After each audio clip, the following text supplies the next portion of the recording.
Kapag narinig nyo ibabalita ko sa inyo, sigurado ako na mas lalo lang kayong magagalit dahil alam nyo ba na ayon mismo kay Sir MVP na hindi raw nila papalitan ang coach na nagbigay ng malaking improvement sa Gilas. Malaki na raw ang pinagbago ng Gilas since nung si Coach Chot ang humawak nito.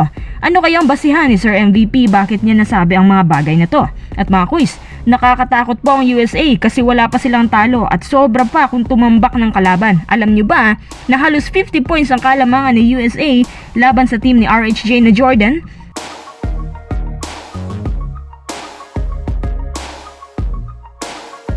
Pero bago tayo magpatuloy, kung nais mong suportahan ang aking channel, just click subscribe and share. Malaki ang pasasalamat ngayon ni Sir MVP kay Coach Chot as SBP dahil nag-improve daw talaga ang ating basketball. Ayon sa kanya, hindi na daw papalitan si Coach Chot kasi siya yung daan kung bakit nag-improve ngayon ng malaki ang Gilas. Kung pagbabasihan naman ang komento ng ibang teams gaya ng Italy, dapat daw proud ang Pilipinas kasi napapalaban na ang mga malalaking bansa sa kanila. Ang basihan po ni Sir MVP kaya nasabi niya ito ay ang deficit points. Kung dati natatalo tayo, halos going 30 points ang lamang ng kalaban pero ngayon halos hindi na umaabot ng 10 points. Ang pinakamalaki lang ay ang laban nila sa Angola na hinayaan nilang lumaki ang lamang sa dulo. Laban sa Dome 6 points, laban sa Italy 7 points lang. So kapag susumahin lahat, nag-improve nga tayo sa plus-minus ng game. Alam nyo ba na meron pa pala tayong pag-asa na makatungtong sa 2024 Olympics na gaganapin sa Paris?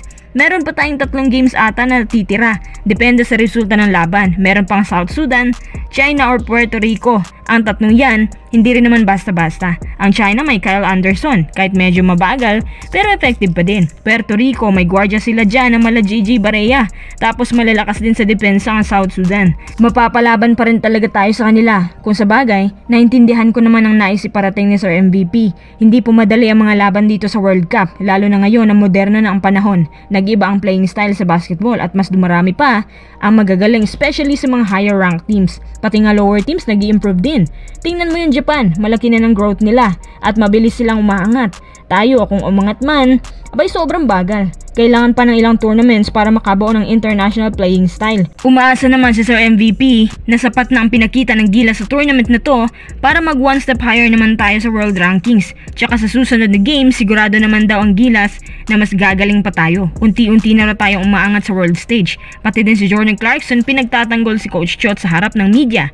Dapat daw na maging high in spirit pa rin kahit 0-3 na tayo. Umaasa din si JC na open pa rin para sa Gilas ang Olympics. Siguro may mga bagay ako na sang-ayon sa mga sinabi nila. Tama nga naman na hindi tayo natatambakan. Biruin mo laban sa Italy, 7 points lang lamang nila. Kapag nagkataon na nabasag natin yung sumpa ng turnovers, siguro baka nanalo pa tayo. Lalong-lalo na doon sa Dome, 6 points lang ang kalamangan nila. Ibig sabihin, nakakasabay na tayo sa kanila. Hindi pa naman yung perfect game pero hindi rin natin sila nabigyan ng easy game. Kumbaga, napapalaban sila sa atin pero sa isang banda, talo pa rin tayo. Itong mindset kasi ng mga Pinoy, basta medyo okay ng performance natin, doon lang tayo nagsistick. Yun mo mindset na pwede na yan. Tapos hanggang doon na lang tayo. Todo puri naman ay ibang bansa.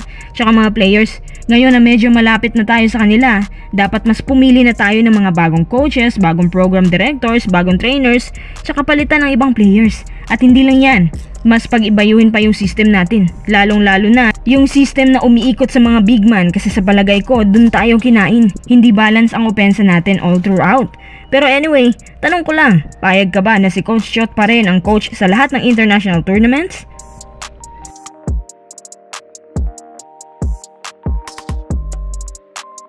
Okay tara, next update naman tayo. Alam nyo ba na nakakatakot po ang Team USA ngayon dahil yung team ni RHJ na Jordan, abay halos 50 points ang itinambak ng USA sa kanila. Tsaka parang mas sila pa ngayon ang uhaw na manalo dito sa FIBA. Nakuha kasi ng Spain ang pwesto nila last 3 years. Ayon naman sa USA coaching staff, wala naman sila masyadong pinag-aaralan pero once na nasa court na sila, dun lang lumalabas yung chemistry. Yun bang impromptu lang? Kanya-kanyang display ng abilidad.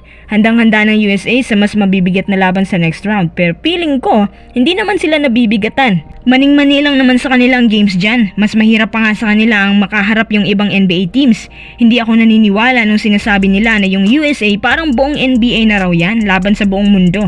Kasi ang roster ng USA ngayon, hindi naman talaga gaano kalakas kumpara mo doon sa kapanahunan nila Jordan, Kobe, LeBron, Steph at KD. Parang young talent nga lang ang pinasok nila ngayon. Anyway, good luck Team USA!